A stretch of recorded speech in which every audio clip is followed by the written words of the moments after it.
Happy Thursday, everybody. I know it's been a couple days since I've done a video. I've been actually doing some work out of town. Had a little bit of an epiphany today, and I've had this before, but today has been a little bit different. So it's going to be a long video, and I'd be shocked if more than maybe 5 people watch the whole video. But I certainly hope hundreds, thousands do.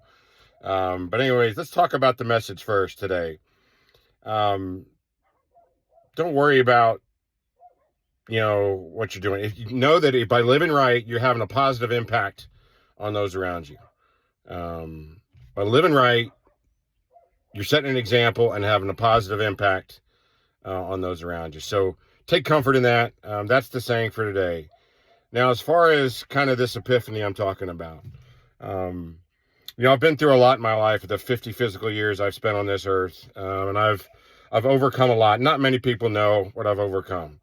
I had issues as a kid thinking about fitting in. I always wanted to be with the cool group, and do those kind of things. I was divorced at 23 years old after 6 months when she left me on Christmas Eve.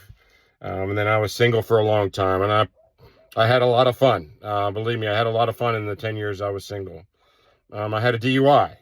And I had to recover from that. I made a bad decision on refinancing the mortgage on my first house, not realizing it was a reverse mortgage. I had to recover from that. And then buying another house too quick. And then being found upside down on that house and having to short sale it. And so, I've spent a lot of time in my life worrying about what others think and doing what I thought was what others wanted me to do. And I haven't spent nearly enough time in my life on taking care of myself, forgiving myself, understanding that I'm not perfect. I'm never going to be perfect. And so giving myself grace. Over the course of the last several months, really since my father passed on February 3rd, I've had a few little signs and been thinking. It's caused me to think a little bit. A couple of weeks ago, I went out to Las Vegas, had a reunion with the unit that I went to Iraq with. And I was the only officer that showed up to that reunion. It was from soldiers from a lot of different time frames. I was in that unit for 5 years. There certainly were a decent amount of people there that from when I was there, and a couple key folks. But I was the only officer that showed up. But what that allowed me to do was know that I'm not the only one who suffers certain things, and I'm not the only one who has certain issues with my time in Iraq and with my time in the military, for that matter. And it really helps when you surround yourself with like-minded people. And then, obviously I spent 6, 7, 8, 9 months, whatever it was, at Marymount, and that was a miserable experience. It was a bad decision. Never should have gone there. There's some good people there, but the organization was not what I wanted to be a part of. And I should have realized that.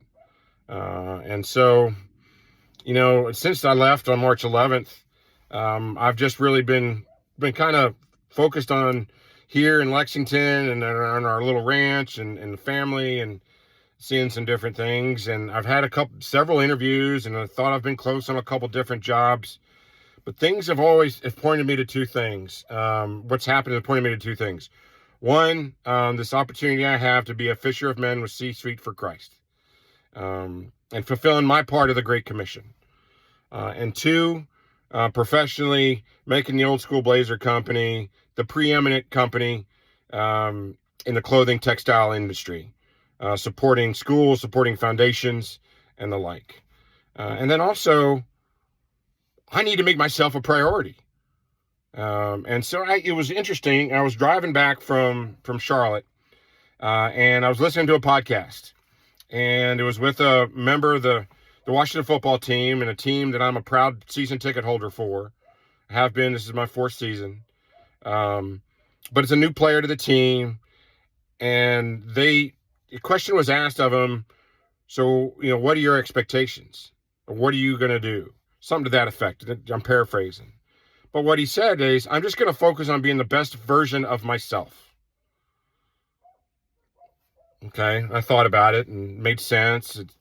But then I started to really think about it and to really review some things in my life. And as I was driving and listening to songs, listening to music after that podcast was over, I really started to think about some specific instances in my life that have kind of pointed me to where I am now today.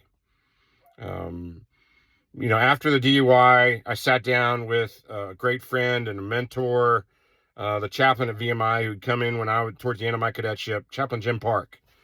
And that's where I started to really understand that I needed to become closer to God and to walk with God and to study the Word. Okay, that was almost 20 years ago. It was 19 years ago. But every little instance in my life has brought me to where I am today. And I'm tired of not taking care of myself. And I can't take care of my family. I can't take care of others, which I have a passion for, unless I take care of myself. I'm tired of being overweight and unhealthy. I'm tired of not being happy when I'm doing professionally. And so going back to some of the things I've had to overcome, I talked about the early divorce. I talked about issues with needing to fit in as a kid. But I had to overcome an addiction to pornography. I had to overcome how to responsibly have fun. I had to figure that out. I had to overcome professional challenges. I've had to reinvent myself several times.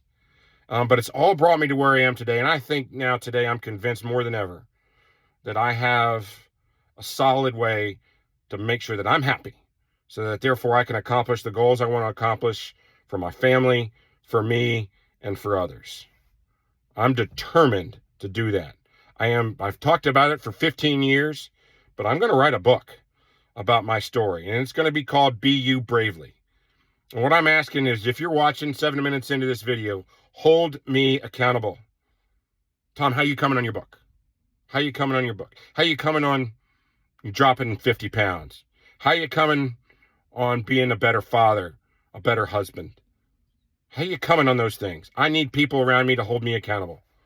And there's several key folks in my life that I'm not going to name here, but have really helped out here over the last couple months. And they don't even know they have, but they have. And I can't be the person my wife needs me to be, wants me to be, desires me to be, unless I take better care of myself. And so I'd ask that you pray for me as I go through this, as I really walk this walk, as I'm determined. And so be with me, hold me accountable. And this is what I want to do. This is me making sure that I'm going to be happy. I'm determined. And you know what? I'm psyched that I get to announce a baseball game this afternoon here at VMI. And yeah, you might be confused. I'm wearing a VMI hat and a JMU baseball t-shirt. My best friend in the world is the head coach of JMU baseball.